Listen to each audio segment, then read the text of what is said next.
What's up, nerds? Goz Master here with another Magic the Gathering puzzle quest. Today's quest, we're going to start talking about standard rotation. We're going to talk about Grist. I'm going to show you some Grist screenshots. No gameplay, just to kind of get you guys fairly warned. Not going to do any gameplay, but before we get into any of that stuff, I'm going to take care of a little housekeeping here. I'm actually going to go into and make sure that all of my stuff is streaming the way that it ought to, because I care that you're getting accurate live stream data. So that said, hope you guys are doing awesome. As you're jumping in here, let me know you are in here, and we will go from there, my friends. Oh my gosh, my internet is so slow whenever I stream, and I'm trying to keep us open on two different channels, and it's just not going. Let's go here. Let's go to... come on, man. Let's go to... Let's actually do this. /Goz Master. That worked. We are live right now. My thumbnail is so stupid. I love it. It is silly and I love it. And I'm going to pause that so I don't have double latency, but I have an accurate deal here.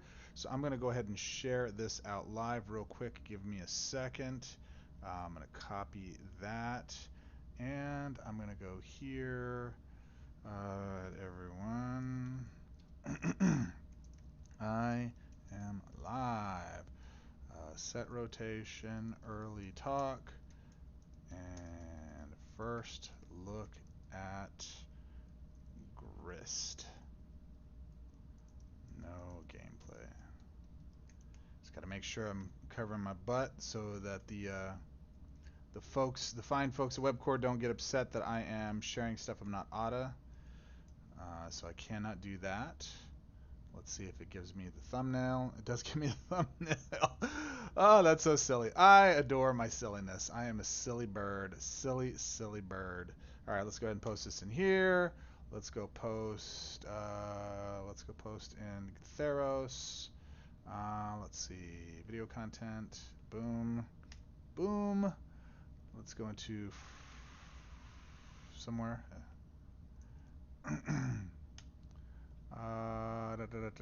Let's go here. A few more spots to post. What's up, Roy? How are you, sir? It's good to see you, man. How you been? We're going to have a drama-free event today. We're going to have a good call. Good presentation tonight. We're going to have a lot of fun. I have all kinds of ideas on standard. Actually, while we're getting into this, what sets are rotating out? I'm going to go over the standard rotation, kind of give an explanation on that. What's up, Chris? How are you, man? And so if you already know what sets are rotating out, what cards are you most apprehensive about leaving standard, man? Because wee doggy. You know what? This is pretty live as far as what I'm seeing here. And I think I can eliminate my drag by killing that. I think the chat here is actually pretty up to date, which is pretty cool, man. Pretty cool. Better than a box of fluffy ducks. Won't do it there. We'll do it here. Let's see if Home Skillet wants to do a thing. And I'm gonna go ahead and post here too. I'm just gonna do it. And there's a game that I used to play that I adored, and it's done now. Let's do this. Let's see. And because they're done, I'm gonna go through and see if I can get some folks there. OMG puppies. All right. I think that covers my need for that. And let's see. Mostly sad about SNC. Right. SNC is gonna rotate out, and then Casualty is gonna rotate out. So let me kind of back up. I think this is fair. I'm just gonna close this. I don't think I need to have that open. I think it's just gonna drain my stream. All right. So let's get into it. I am playing a little. I am playing a game. As soon as I find the game, there it is. Let's put you here, and let's go there. All right, so I am playing, I don't even know what this is. Let's just show my win deck that just destroys all things and wins all things while that's running while I converse with you people. I gotta get all the way over here. I think I need to, can I just do this? Yes, that works better. Okay, cool, I'll do that. So on that note, rotation, let's get into it. So a couple of things, if you guys aren't aware of it, what happens is Magic the Gathering Puzzle Quest follows the same setup as the card packs within Magic the Gathering. Magic the Gathering has two different formats. They have historic, and then they have several different formats. But one of the biggest ones is standard, and then they have everything else, right? Like everything that's beyond standard. Standard Legal is what the World Series of Magic the Gathering Poker is played on. So essentially, every time they release a certain number of sets, older sets rotate out, new sets rotate in. We're on a 3-year rotation. This is the biggest rotation that I've ever seen playing Magic the Gathering for as long as I have.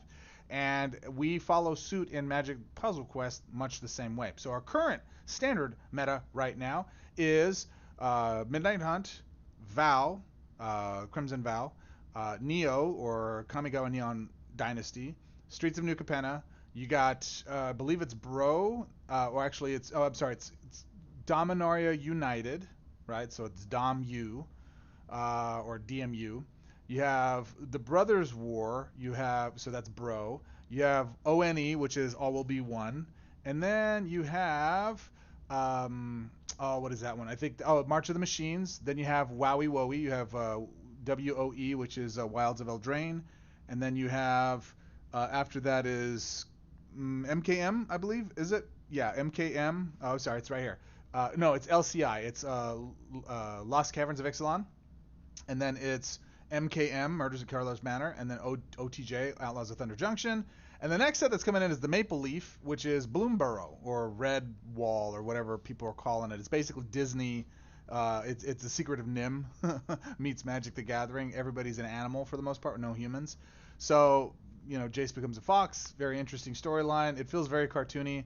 I don't care. I like that kind of stuff. I hope it's fun, and I hope the cards are powerful, and I'm looking forward to it. However, so that set, the Bloomburrow, is dropping like now. Pre-release is happening now. Official release is on, I believe, August 2nd, 2024, if you're watching this in the future. Which means then when that set drops, okay, then the first 4 sets here, Midnight Hunt, Vow, Neo, and SNC, all rotate out of Standard. Now, in Puzzle Quest, we have others. Let me do this so we can just win real quick. In Puzzle Quest, we have others. We have like Jump Start, and we have PMA, PM2, and Origins. Those are evergreen, permanent standard cards. They will never go out of flavor. They'll always be in standard rotation. However, these sets will be rotating out when this next set drops. I'm very curious to see what the meta is going to shift into as we go along. I'm going to cover a few of the cards that we have here that I think are pretty key to look at. And bottom line is, yeah, that, oh boy, look at this hand. Look at this hand. That is just, I don't need any of that, right? I don't need any of that. Let's just win. Let's just win. I think I've met all my objectives. I guess I could have done some more, but that's fine. One more turn and I win. Then I'll go look at the cards. This is my Dakin Death deck. Triple D, and essentially this deck just Angel of Destiny, Whir of Invention. It's just wins. It just wins. And I like this deck. Like, I know there's a faster deck. People, why don't you use the red creature, the fiery guy, and then peer into the... That wins super quick, but I have to actually be doing stuff with it. This, I make some swaps, it wins, I'm doing whatever. I don't have to think about it. It heals me. I'm all the way full of health. And I get all the things that I want to do. It's sassy. It's a sassy deck. It just wins. And when the objectives are clear, win objectives, I just go do it. What's up, D? How are you? Let me do a roll call here. I got Roy here. What's up, Roy? I got Chris. What's up, Chris? Fernando, but I can't speak for you, Fernando. Hello, I am from Brazil, and your video helped me so much. Thanks, Fernando. Thank you, dude, for being here. I appreciate you. Thank you so much for participating, watching the silliness that are my videos. And if you're in and you want to, it's easier for you to speak native Brazilian. I don't have dedicated language channels. I don't have Portuguese. I know what it is. I'm sorry. One of my favorite bands is from Brazil. Sepultura. I love Sepultura. I love Sepultura with Max and Igor Cavalera. I'm gonna be playing a cover song of like I'm probably gonna do what is it? It's Dead Embryonic Cells. I'll probably be covering Dead Embryonic Cells for a future lore video I'll be doing in the future, but I'm not sure yet. All right. Anyways, these are objectives. I'm just playing for the gold here because I don't need the packs of the runes. And I just hit the gold, so I'm done. I don't need to do any more of this. I'm finished. I have collected all my rewards here. But thank you so much, Fernando, for being here from Brazil, man. I appreciate it. All the way from Brazil. I came here all the way from Brazil.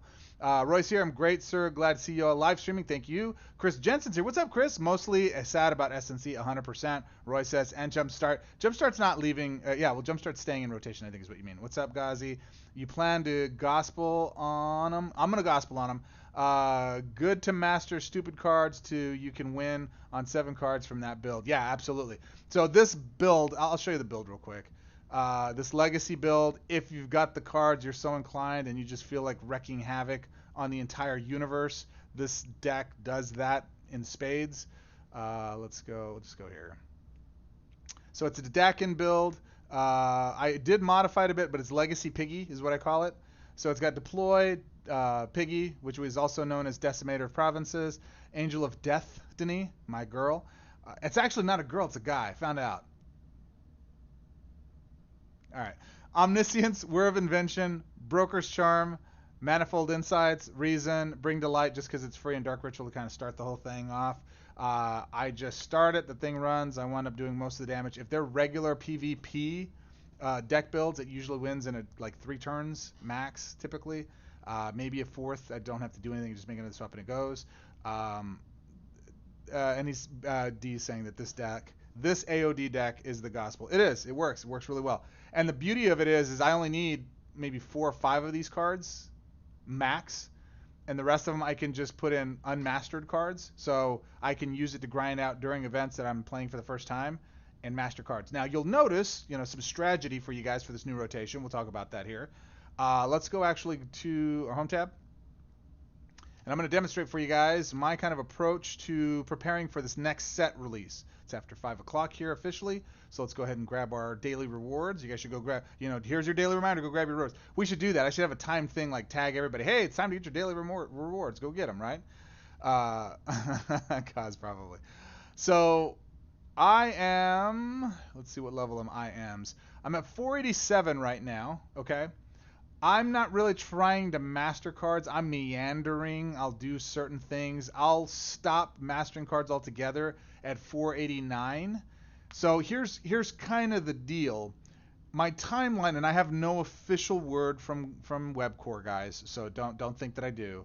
But my understanding of what's happening right now is that paper is going to release in a few days, so on August 2nd, and I know historically previous developers have shot for 2 weeks after the new set releases.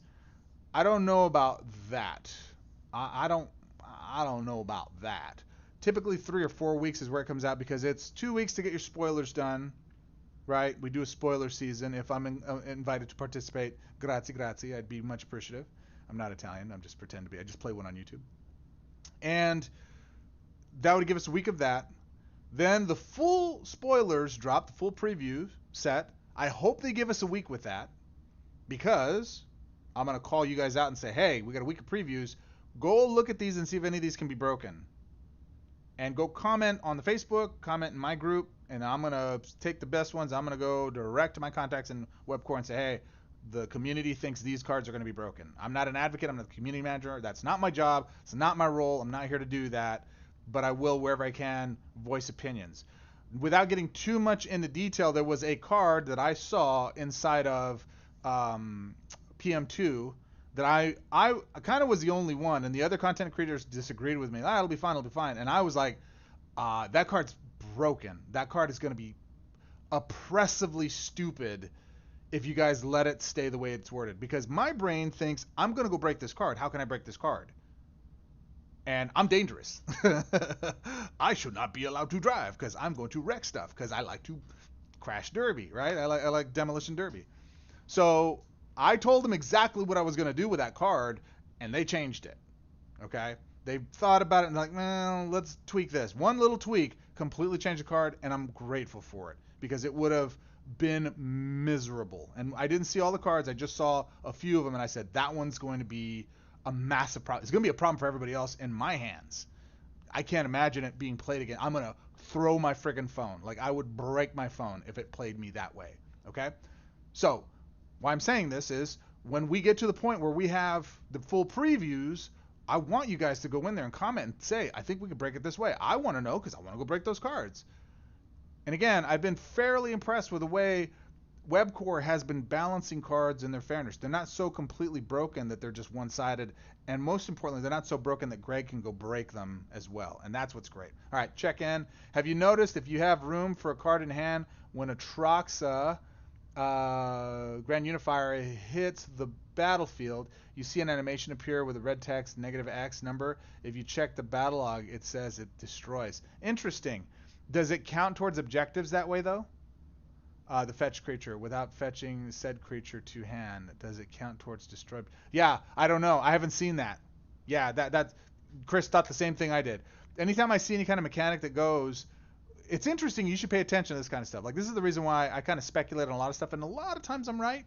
Even when like some of the smart guys, like the really smart guys, disagree with me, like Greg, it would be or Goz, it would be much more difficult to code the shuffler to do that than it would be to not to. Right. So this is still the result. I'm still right now. I'm seeing the worst bunching in cards I've seen in ever. It's ridiculous. Like it's disgusting. I'm drawing 7 to 10 cards and I'm getting at least 3 of the same card. That's too much. Way too much. Way too much. So it's not a question of if it's happening. The question is how. What is the program to do it? It's more difficult to program to give it to you. I'm not saying they programmed it to give it to me. I'm saying there's an algorithmic setup or something they set up that the numbers are matching that more times than they should. Does that make sense? Am I crazy? I might be, but we're going to move on. All right. So, play the deck and deck against, again, quick laugh out loud. You may see it.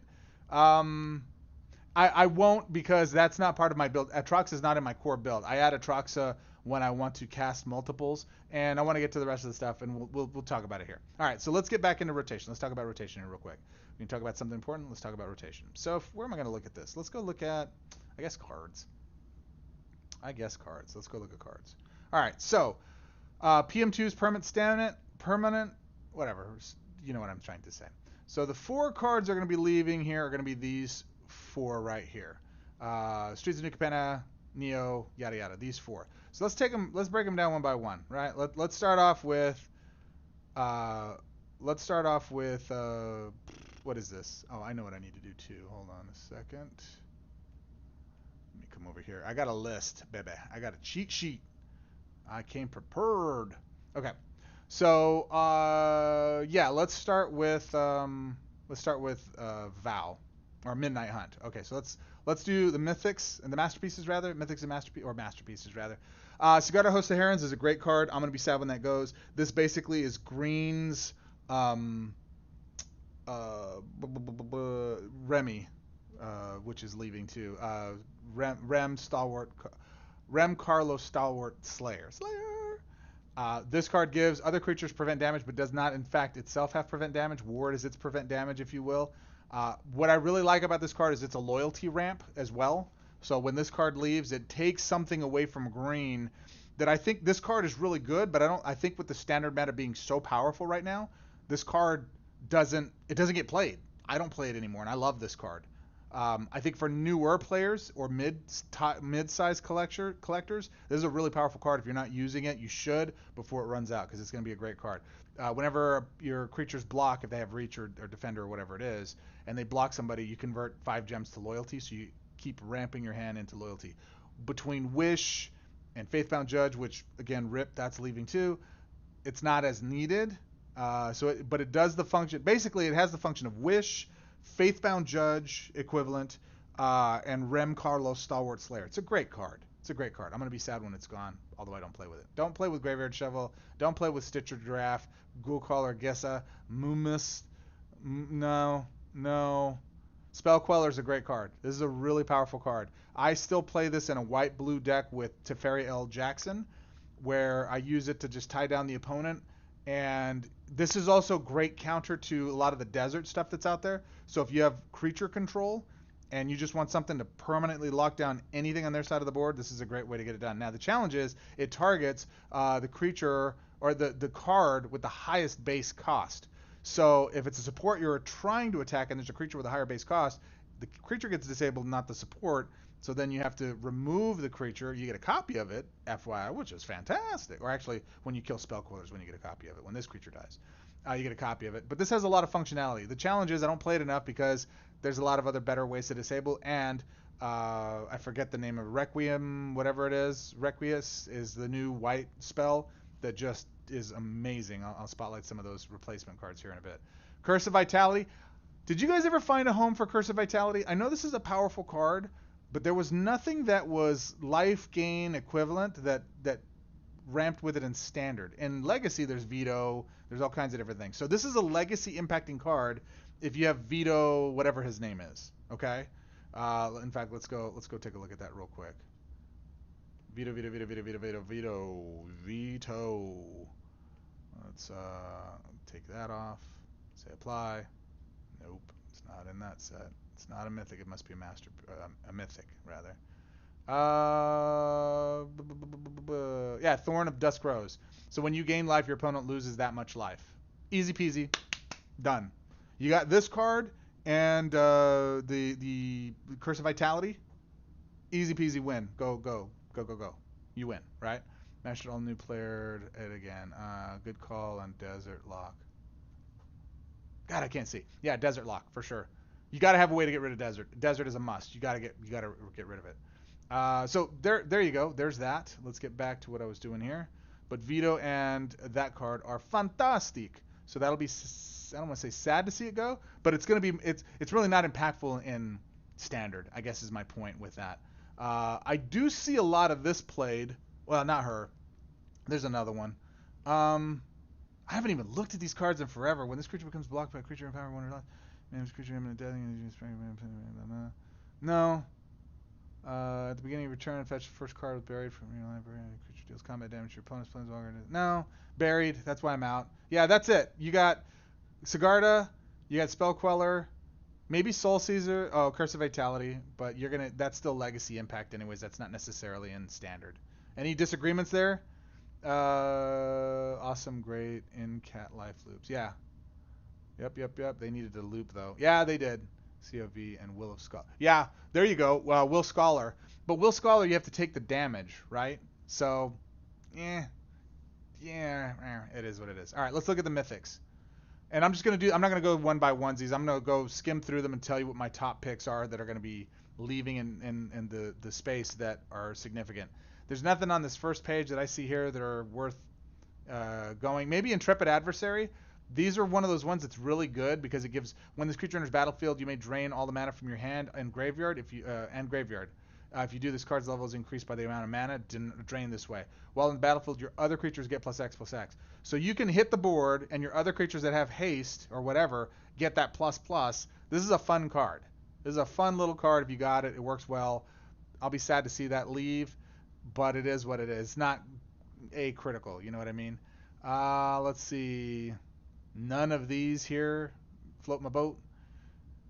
God, Tainted. I mean, how many of you guys are excited to see this leave Standard, right? Like, this is the only card out of Mythics from this set that are worthwhile, in my opinion. Oh, it's Rowan. It's not Will Scholar, it's Rowan. Well, no. I don't know. Whatever it is.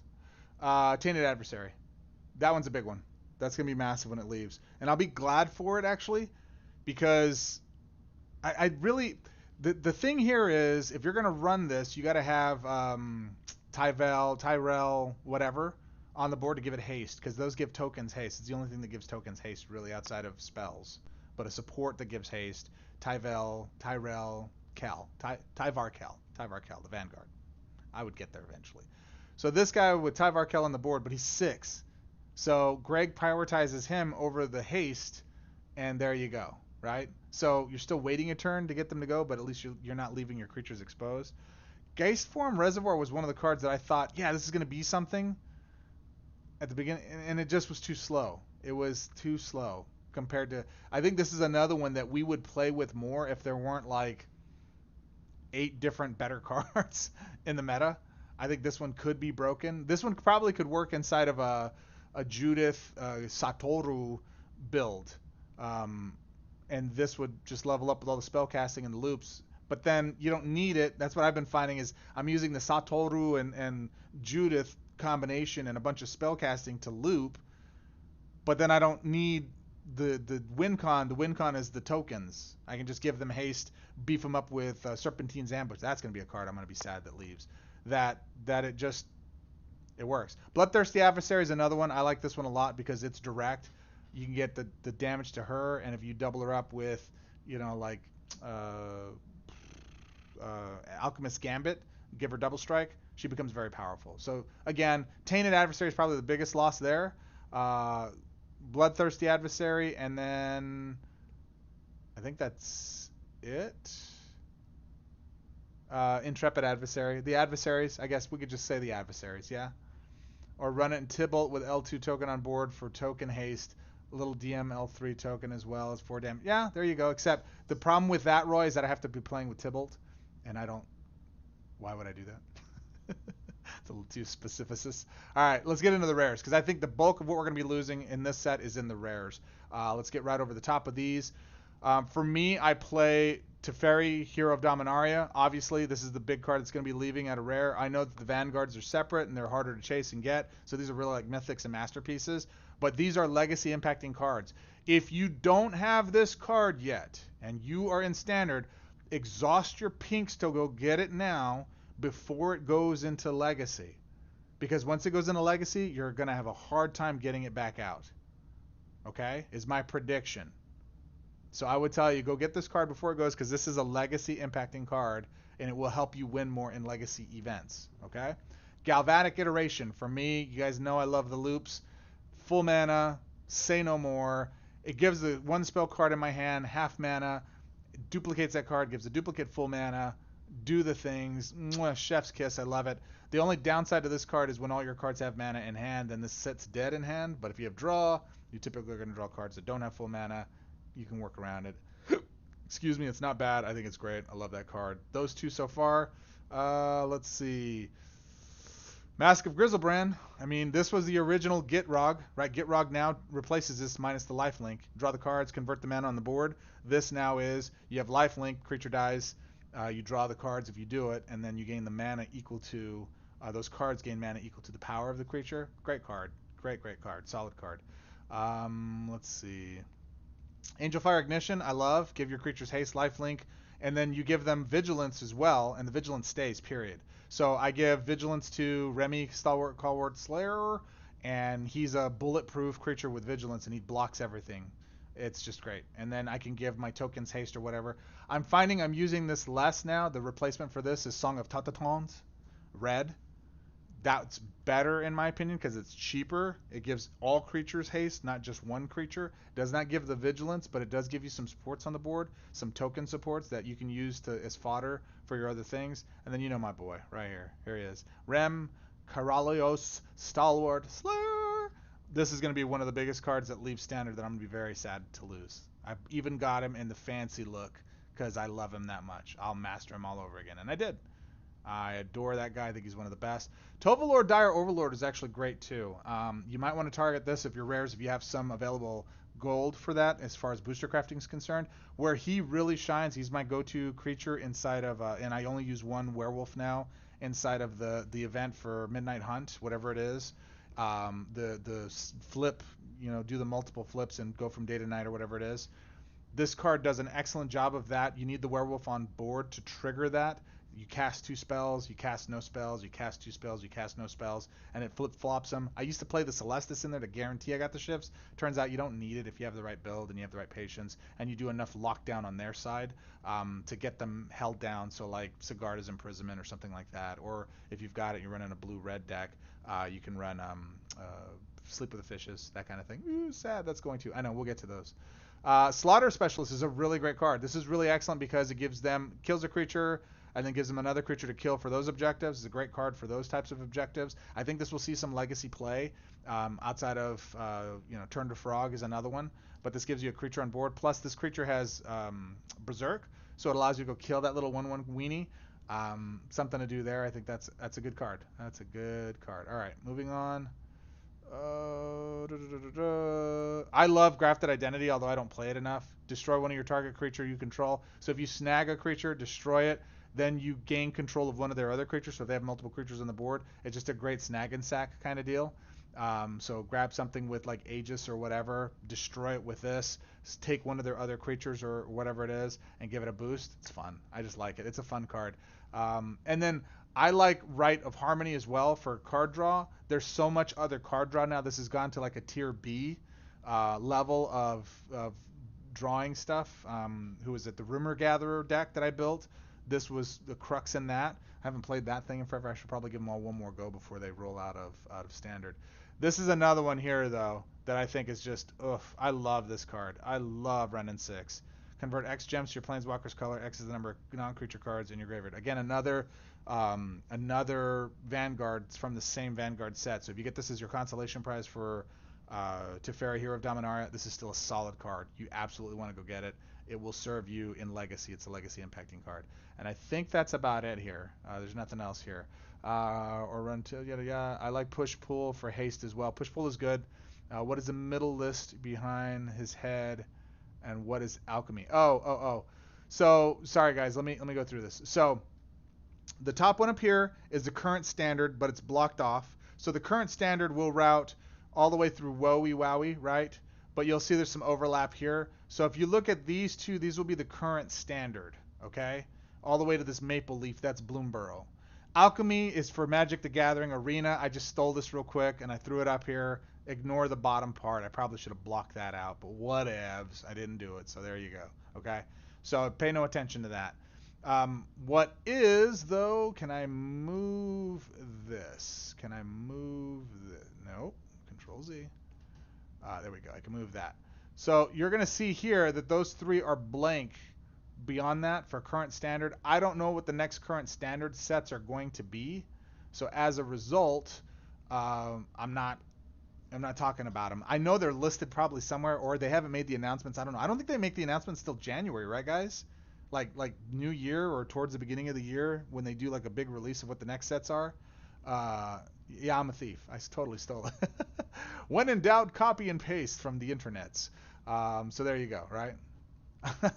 I should be, but I'm not. Hey, man, I'm Mexican. Orale, ese. You're lucky I didn't come and pull your car. Ese. Have I not showed you Steal Your Girl? What do you think I am, bro?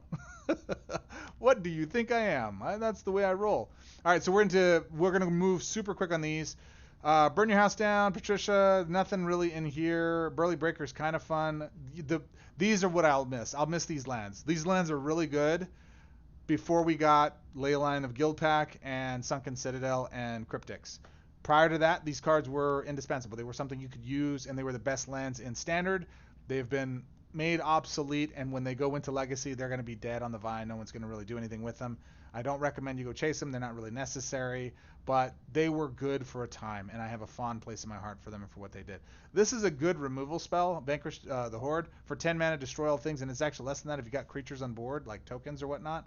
Solid little removal spell. Is it chase worthy? There's other things you can do now that are in better rarities or higher rarities that do a more effective job, but it's a good solid card. Anything else here? I think that's it, man. Wow, uncommons, not a lot to choose from there. Not a lot to choose from there. All right, let's get into comments and then we'll move on real quick. 1-5, Steal Your Graphics. It's absolutely Steal Your Graphics. I like Dreadhound. Dreadhound does a thing. This is a card that nobody uses enough. Vivisection. That's easy for you to say. Vivisection. Target creature you control loses a reinforcement. If you can't, destroy that creature instead. Then draw 3 cards. Those cards gain 3 mana. I was using this in a build where I would lose a token stack reinforcement, and then I would gain mana because of one of the Rakdoses I had on there. It was a fun little build. It worked. It was super janky, but it was fun. But I think this card is really good, but you have to have creatures on board. That's the downside. That's why people didn't play it enough. I think now, with the current meta, with all the tokens we have, I think it's a good card that can see more play, but it's one of those ones that's just not good enough to outmatch some of the other stuff. Rise of the Ants we thought was going to be a thing too. Now that we're getting Grist coming, and I'm going to do the preview here in a second, we were going to see insects and kind of going, are they just insects or are they called ants? No, they're just insect tokens. So what are the insect tokens? 3/3s. They're pretty big. So they would work with Grist. Alas, we're going to get Grist, I think, we'll have Grist for a little bit before the next set rotates out, so we get to play with it a little bit, but we'll see. Anything else in here? Join the dance for human tokens, but there's better ways to get it done.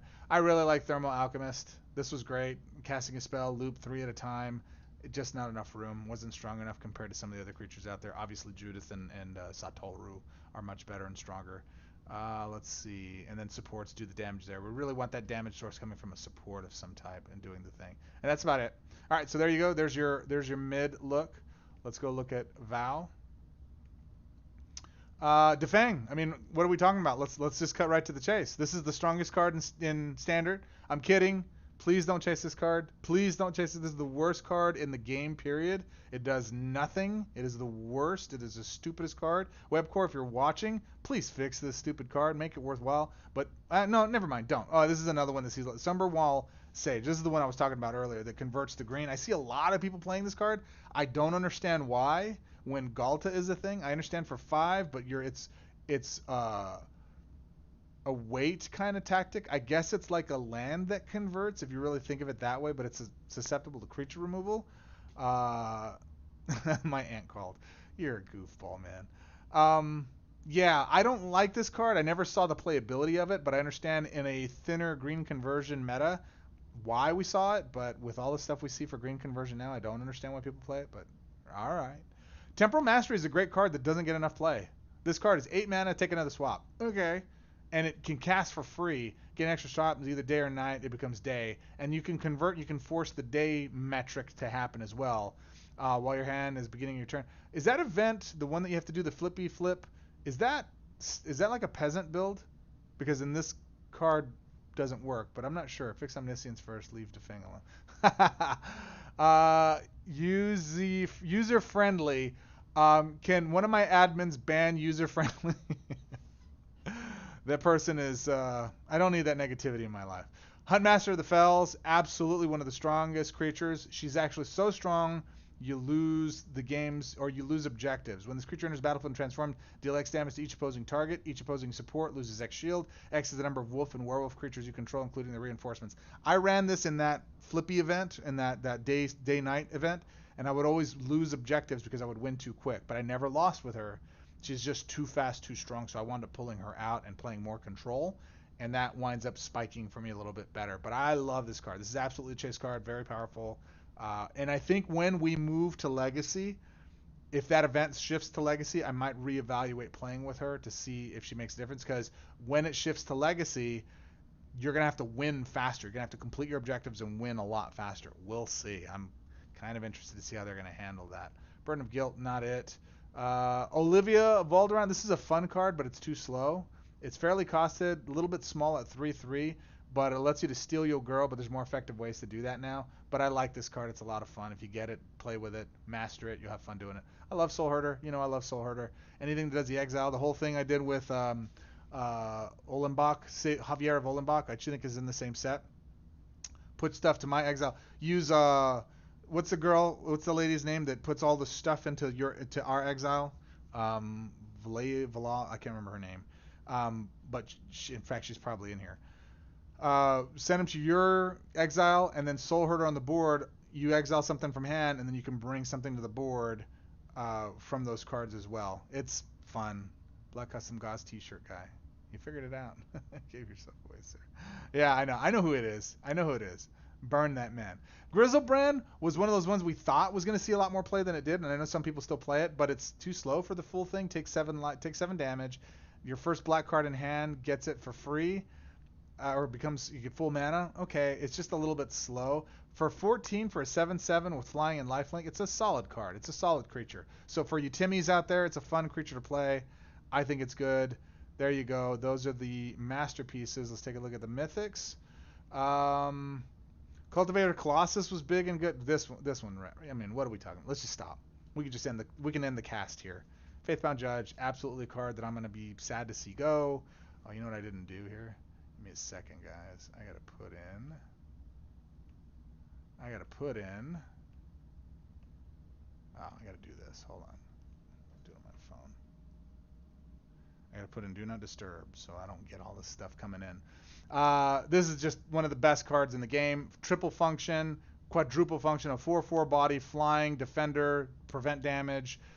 Goes in the yard, you exile it, you get unlimited Sinner Judgment. I mean, just all the loyalty. Just absolutely one of the just keystone cards in any of my white builds over time. For walkers that I love their abilities, but I hate taking the time to ramp them up. I love this card. I'm going to be sad to see it go. That brings a tear to my eye.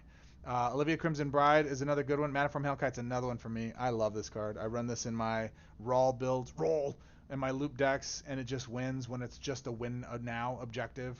Don't lose any creatures, don't have any power that's the same, and win now. Maniform Hellkite, Satoru now, or Vance, really. Vance, in my Vance build.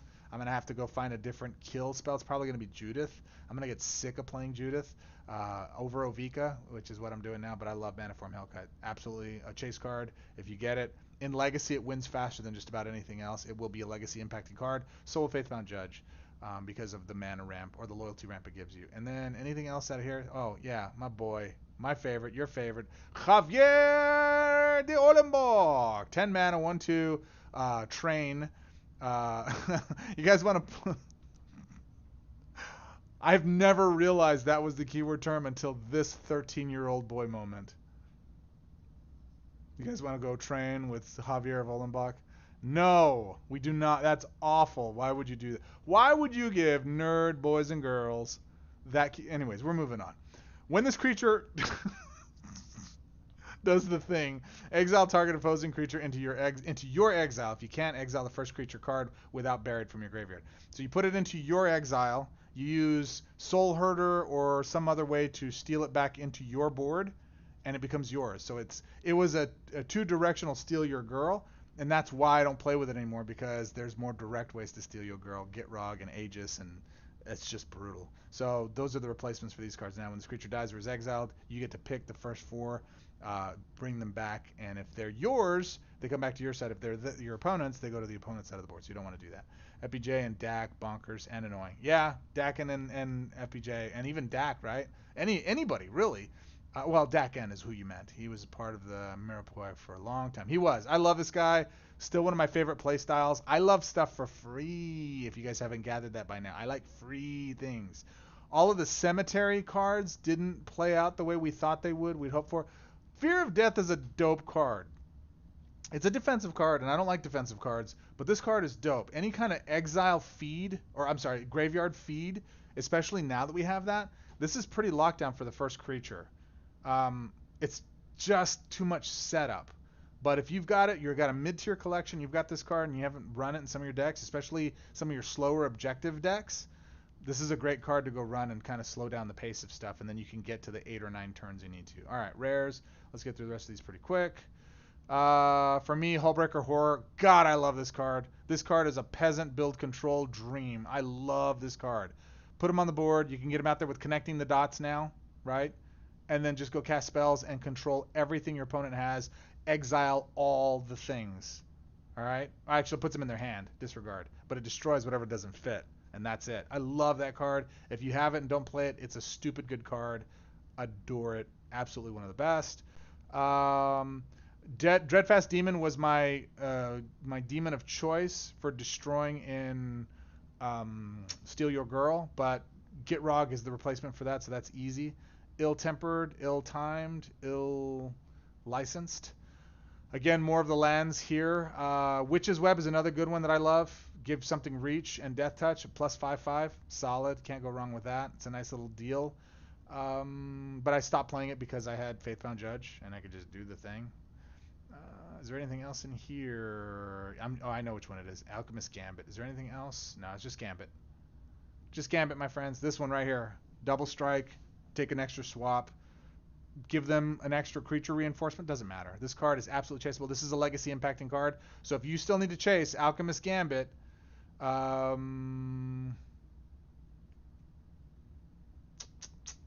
Witch's Web is a nice consolary prize.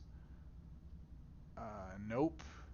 And Hullbreaker Horror. Those are the 2 real chase-worthy cards out of these that are legacy impacting. Hullbreaker Horror and Alchemist Gambit. So those 2 are the rares that you're chasing. So if your ratios are good, yeah, D, that's what I'm saying.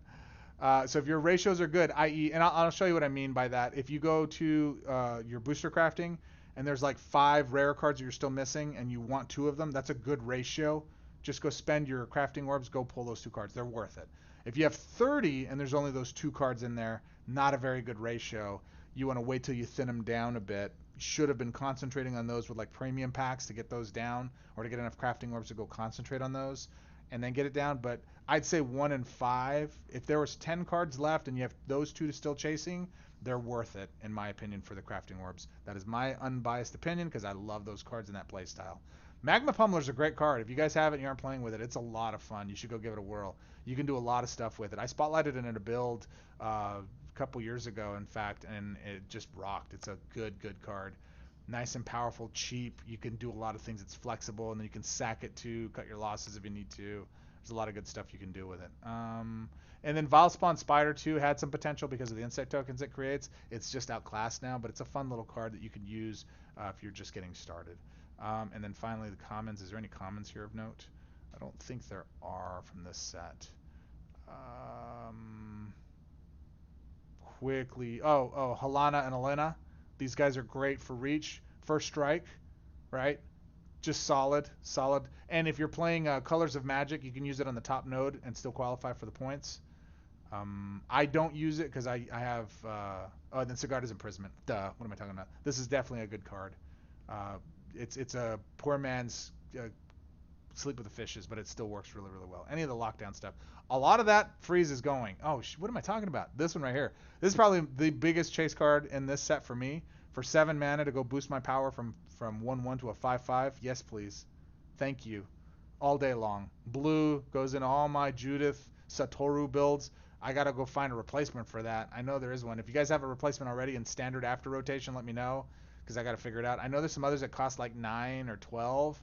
They're just too expensive. In the build that I have, this one just synergizes. Chef's kiss. It's so good. I even ran Nature's Embrace for a bit, but it just wasn't good enough. All right, so there you go. Those are the cards that are leaving there. Let's talk about Neo. There's actually only one card in Neo that's worth talking about. Let's go look. Silent Blade Oni is good. That is good. I wouldn't chase it, but it's good. Actually, I guess there's 2 cards. One card I don't want you to have, but you should have. And that's it. Blade Oni and Mythics are masterpieces, rather. Right? And I know, Sigarda's gone, bro. Sigarda's gone.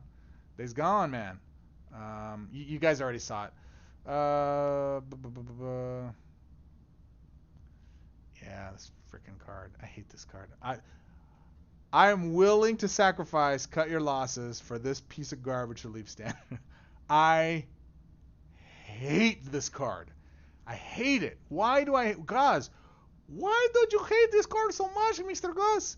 I can't freaking stand it because I turn all my animations off, so I never know when it's on the board. I just saw my creature died, and then I cast another creature my next turn, and then that one dies. I'm like, damn it! Why didn't I see that? Because I wasn't looking, and I don't want to look.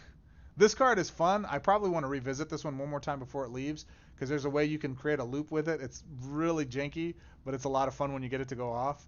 To finish my thought, go get Kami War. It's a legacy impacting card. Just never play me, okay? Never play me with that in your deck, please. Please, baby, please. Let's see, anything else? I know I see a lot of cards in here that a lot of people are just like, yay, I love that card. I don't play them. I don't think they're that good. I think there's other cards that are better than that. All right, so 2 cards we've had so far. Rare. I don't think there's anything in here rare-wise that's worth it. God, what a well, Tameo Field Researcher, but that's a Vanguard. This is absolutely a legacy impacting card. You want to get it. It's worth the pinks in my opinion. It's basically a poor man's Omni, right? It's that good, man. You use this with Curse of Knowledge or Virtue of Knowledge, and you essentially have full mana the next turn. It's bonkers good, man. This card is amazing. It's in the same category in my opinion for newer players as Omni. I'm saying it. Hero of Dominaria is very controlling. Tameo is enabling, and it's just full mana, and it's full mana every turn. And so her with like Jin Katax's Core Augur, you draw the cards, you gain all the mana. It's broken good. It's broken good.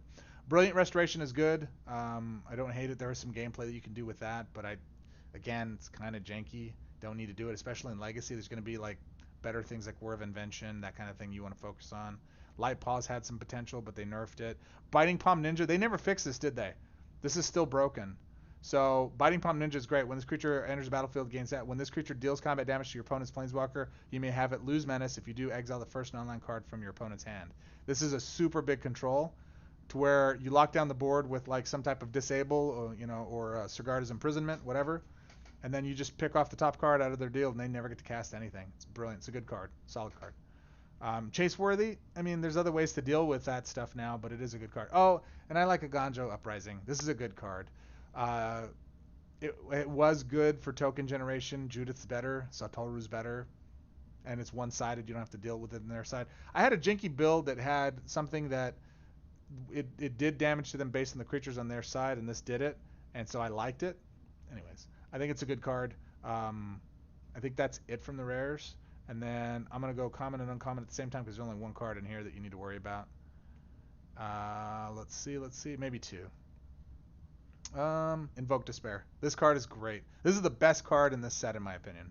Better than Kami War, better than just about anything else in this set. Outside of Tamiyo, of course.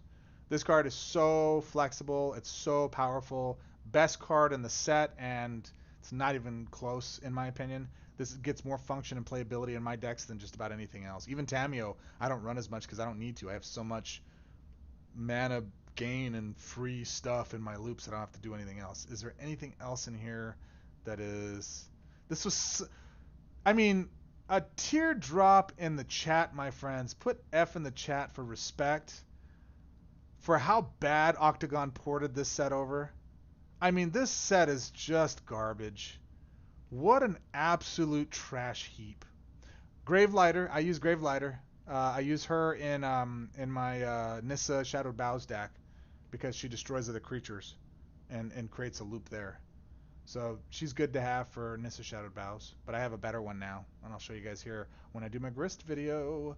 Yeah, I mean, just weeping in the chat. Invoke Justice is good too, but I actually prefer the SNC version in black. It's much better.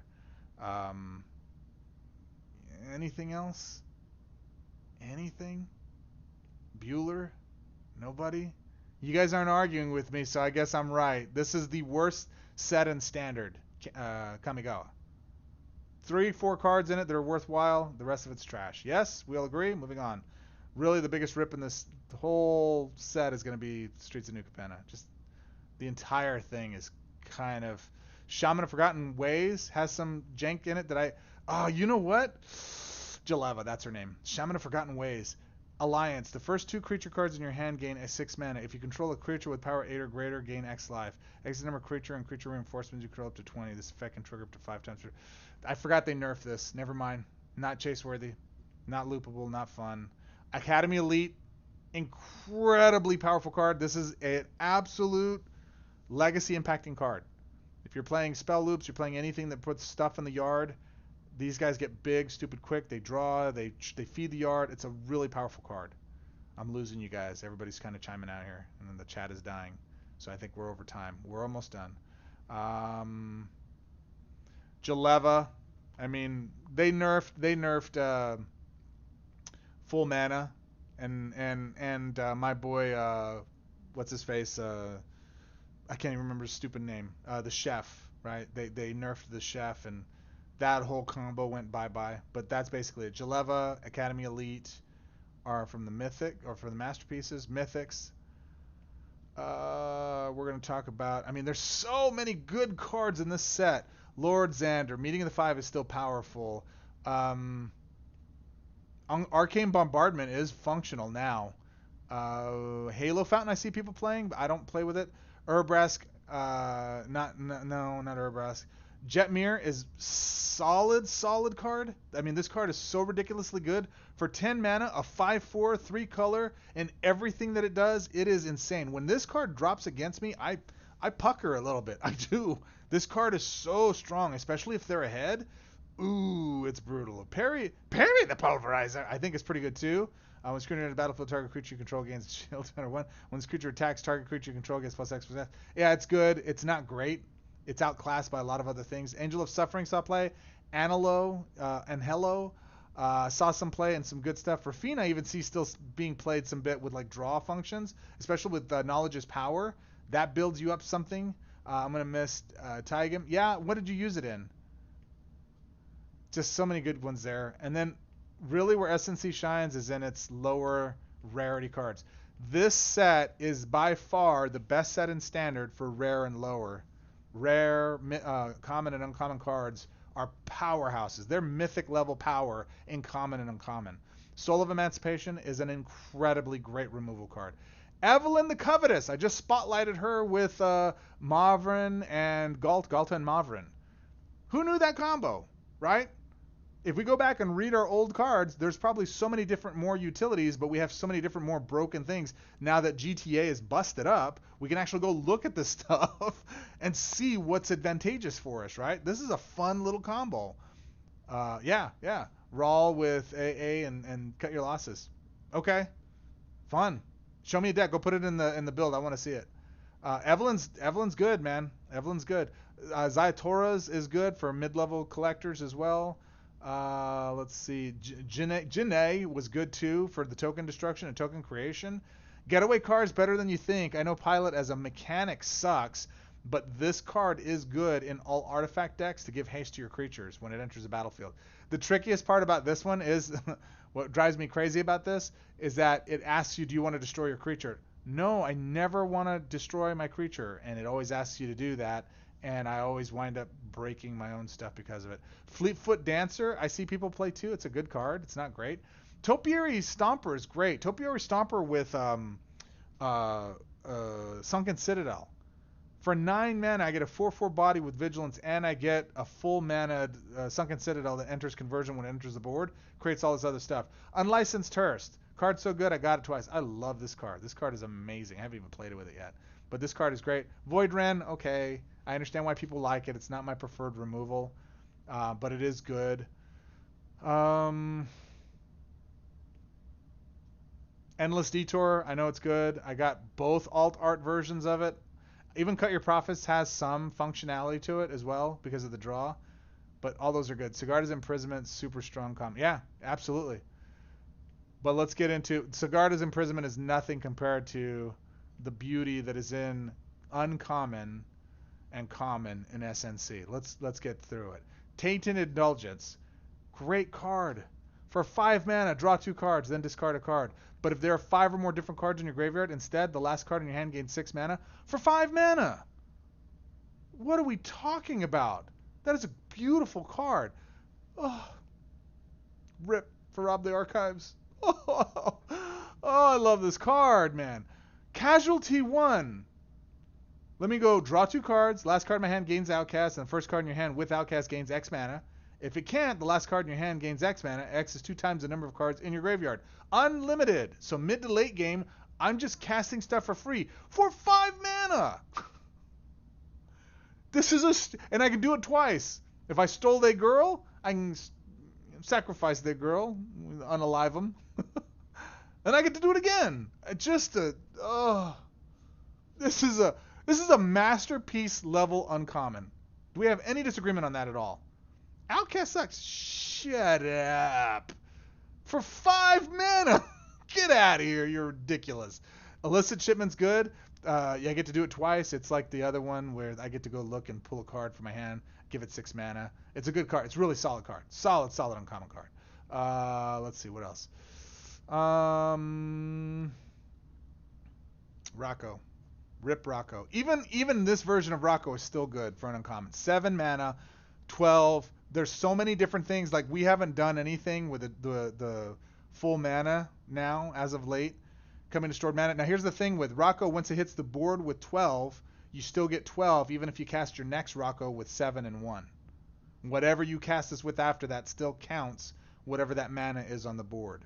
So you still get it. This is still a solid card. Lots of play. You can fetch it with What's-Her-Face or with Meeting of the Five. The only downside is it can only trigger 2 times. Guess what? If you kill it, you get to do it again. So use it as cut your losses fodder and go again. Casualty. Mwah. If this came into the game playing exactly the way it is now, instead of the broken way it was before from Oktagon, this would still be a playable, powerful card. We're just disappointed because we lost all that power that went along with it. Brass Knuckles is good. Let's see. Rocco.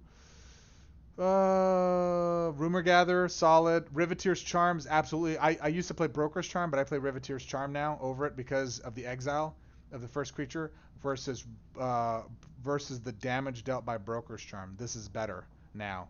I know it's outcast, but there's a lot of times I'll cast the card with outcasts from hand with enough mana.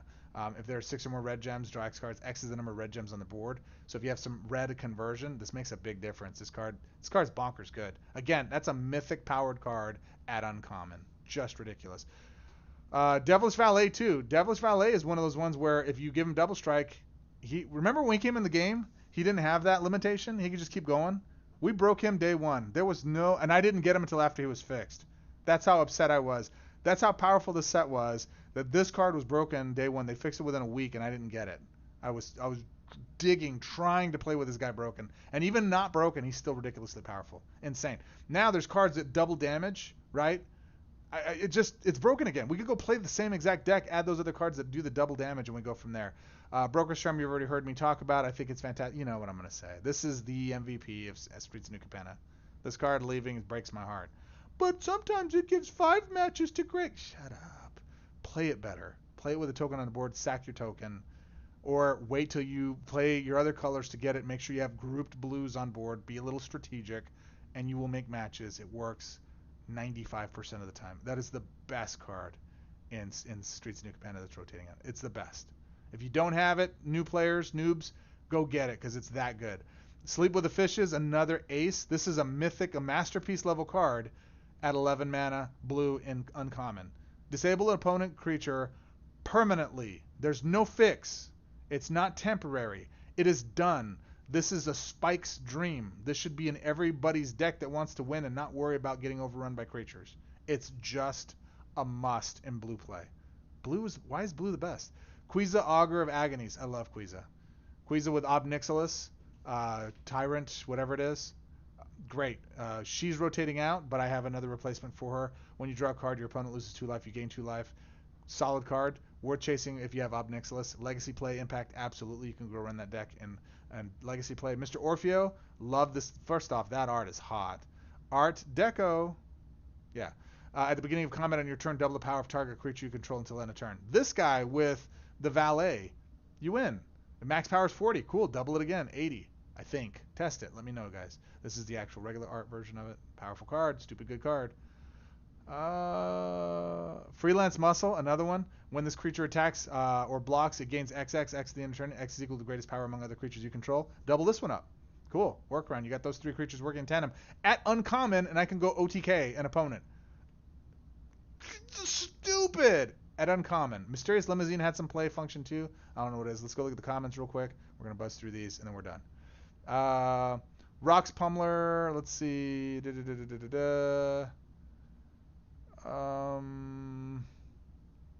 Celebrity Fencer, I think there was something I did with that. Dig Up the Body, absolutely a great card. I love this card. I still play it. 10 mana.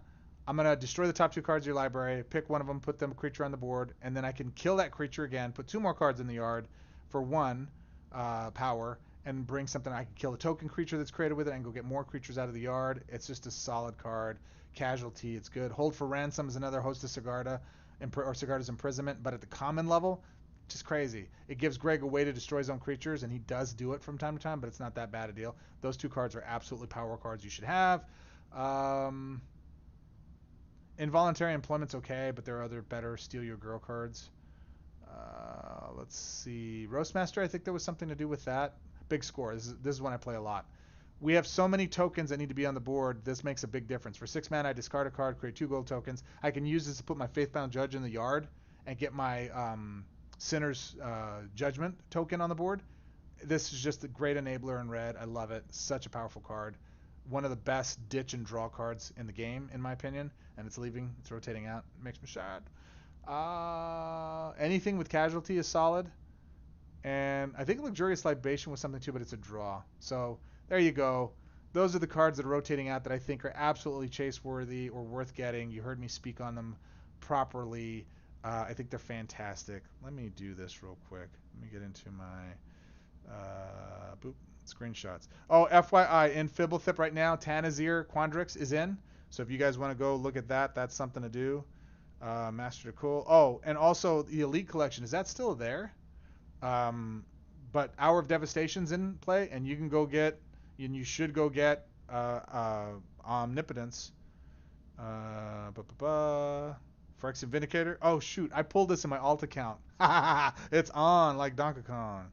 All right, let me go find my deal. Where is it? I know I have it in here. Give me a second. There she is. Okay. She is a she, FYI. All right. So, Grist, the Plague Swarm, level up. So my initial thoughts. Okay.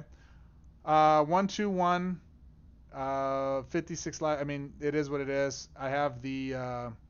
I'll show the static ability there. So at level 1, this is what it is. 56. Actually, this is level 0. There's nothing here, no loyalty abilities. So if you want to get up to level 16, you have 77 life. Your mana bonuses will be 2, 2, and 2 for black, red, green. -2 to blue, -1 to red or white. And destroy the top 2 cards of your library. Corrupt 2 gems. Termite Infestation. Destroy an opposing non-token support at random. And then Plague of Necrophagus, which that's crazy. And here it's different. It's 6, 9, and 15. That's funny. I didn't realize that. You'll see why I'm laughing at that here in a minute. Exile all non-creature tokens from your graveyard, then deal X damage to your opponent's planeswalker, and you gain X life. X is the number of cards exiled this way. Okay, cool. Decent, fair little deal. All right, so the second tier of abilities is level 30. And then you'll have 6, 9, and 15 still. Maggot Feast. Destroy the top 2 cards of your library, corrupt 2 gems, then return the last creature card from your graveyard to your hand. That creature gains the insect subtype. Not full mana, not anything else. It describes the insect subtype. Okay. Destroy an opposing non-token support at random. The effect can affect vanguards. That's powerful. Then create a Golgari insect token. It's a little, what is it, a 1/1, I believe it is. Yeah, it's a 1/1. And then Plague of Necrophagus. Exile all non-creature cards from all graveyards. Then deal X damage to your opponent's planeswalker, and you gain X life. X is the number of cards exiled this way. Okay, similar. And then 2, 2, 2, and then 2 is at 0, and then white is at -1. Third stage, third level T abilities. Oh, the insect is a 1/1. That's what I was pulling there. All right, level 3. You're at level 46. Maggot Feast now is 6, 9, and 15. Destroy the top 4 cards of your library, corrupt 4 gems, then return the last creature card from your graveyard to your hand. That creature gains the insect subtype. So you're just corrupting more gems. Destroy an opposing non-token support at random. The effect can affect vanguards. Just create 3 Golgari tokens. Insect tokens you control gain Death Touch until the beginning of your next turn. Whatever. Exile all non-creature cards from all graveyards. Create X Golgari tokens.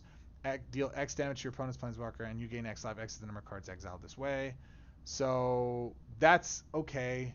Like, you're gonna need to level this kiddo up all the way, because this is where the stupid power comes into play. And I was mistaken about the loyalty cost. That is what they cost, 6, 9, and 15. 136 life, second highest in the game, more than Dakin Shadow Slayer. Yeah, his is 135, I believe. But not as much as Kaya Intangible, one of the Kayas, who's at 140.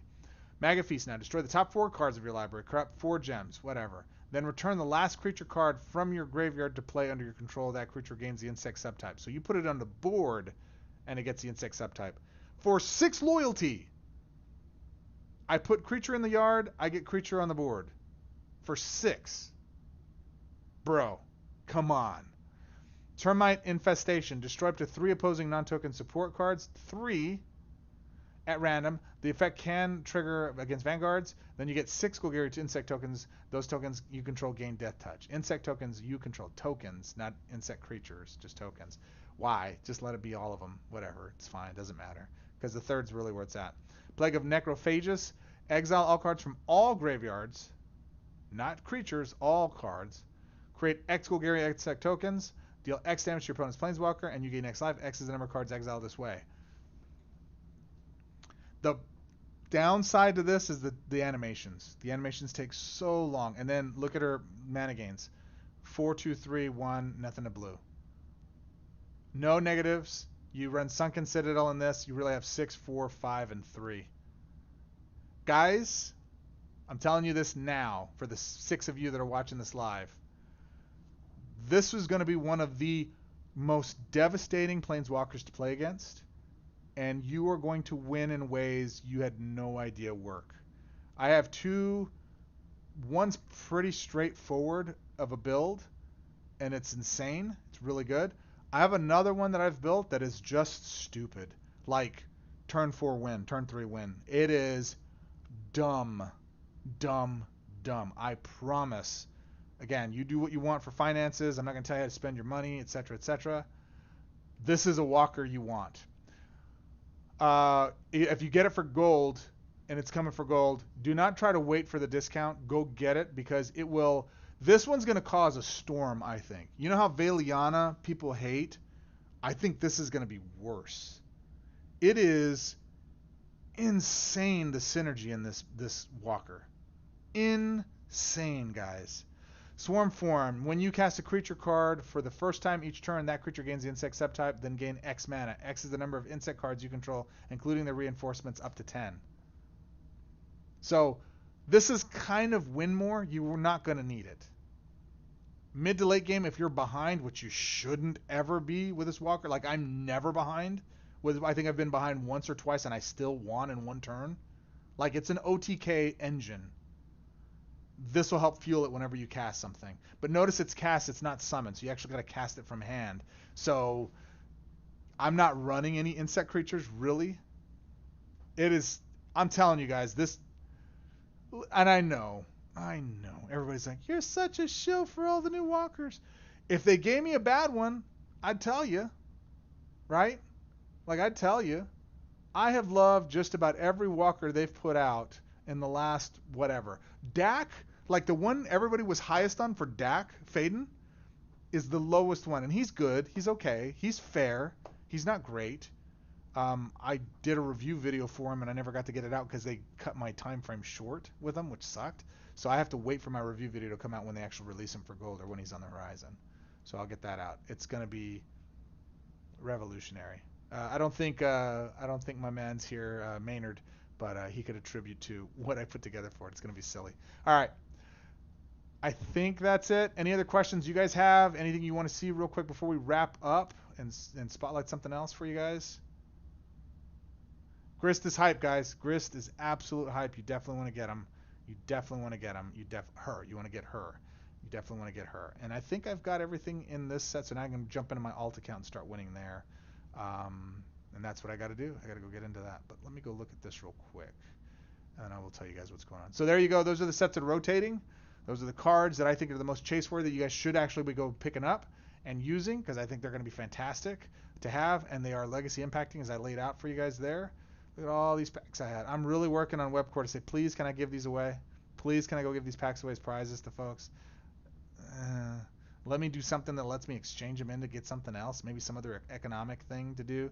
But I'd love to be. I would actually, instead of getting gain from, look, I got 24 million runes. I can't do anything with because I just don't need to do anything with them because I play the game so much. I would prefer to give it out to you guys as prizes, like just for fun. Because here's one of the ones I have that I want to give away, but I can't. It is this one. And yes, this is still going on. How long is this on? You got 3 more days as of this live recording to go pull all your pink. And I can't tell you enough. This card is absolutely worth getting. It's worth dumping every pink you can get. If BFTA comes in the next 3 days, sink every piece of gold you got into it and get this card. This is the most powerful card in the game, bar none. Got it? And you absolutely deserve it. Once you get it, it's great. This pack comes around never. I can't even remember. Hey, some of you old dogs, when was the last time we saw this Elite Collection from Hour of Devastation come around? From Amonkhet? I can't even remember. It's been years. Like, that's how rare an occurrence this is. This is like a Blood Moon, right? But not in Tears of the Kingdom or Breath of the Wild. This is like a real life, real world Blood Moon. If you can get this, you absolutely should, because it's not going to come around again. I even have a pack that I've saved some time ago for a free pack that was worthwhile. In fact, you know what? Maybe I should log into my... I'm going to record it for a video. I'm going to take a stab at trying to get it because I have a couple of different cards. And the only other card in here that's great, that's worth having, No Mercy's pretty cool. It's very good, in fact. Imminent Doom is a boss card. I have this in my alt account. I wound up pulling this somehow, and I don't know how. It came out a few months ago, Chris. Oh, man, if that's the case, I mean, this is if it came every 3 to 4 months. That EP. Okay, I might be wrong. I thought it came around like years. I thought that was the last time it came around. Maybe I didn't pay attention to it just because I didn't know. But if you guys ever see this this is one of those things where you should keep 3,000 gold just for when this comes around. When it comes around, is a great set, and that's a powerful card.